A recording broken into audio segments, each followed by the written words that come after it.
আসসালামু আলাইকুম।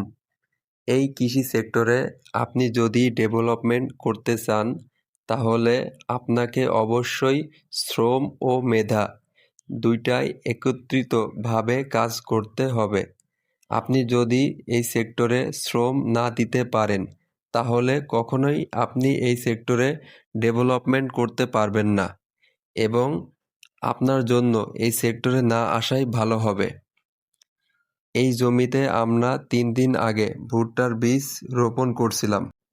আজকে চলে আসছি ভুট্টার জমিতে পানি দেওয়ার জন্য, কারণ আমাদের ভুট্টার বীজগুলো এখনো ভালোভাবে বের হয় নাই। আশা করি পানি দেওয়ার পরে ভুট্টার বীজগুলো ভালোভাবে বাইর হবে এবং ভুট্টা ক্ষেতের পাশে ফুলকপির ক্ষেত। পরিবেশটা আসলেই অনেক সুন্দর লাগতেছে।